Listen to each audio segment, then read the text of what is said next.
وقف إطلاق النار في غزة. أهو ده الخبر اللي العالم كله مستنيه. هل فعلا بعد 466 يوم هيتم وقف الحرب الأطول والأصعب؟ إيه الحكاية؟ تعال أقول لك.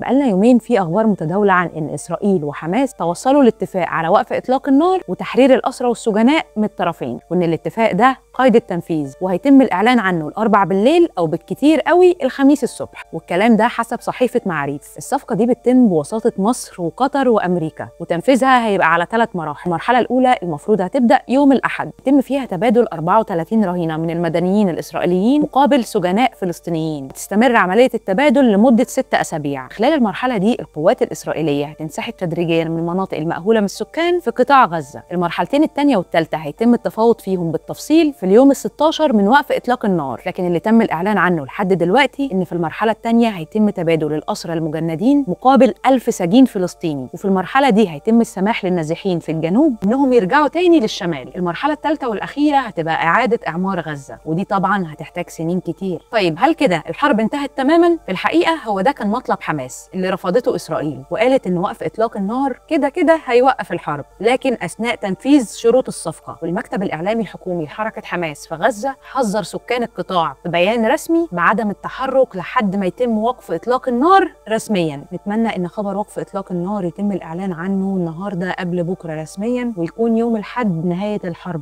الأطول والأصعب.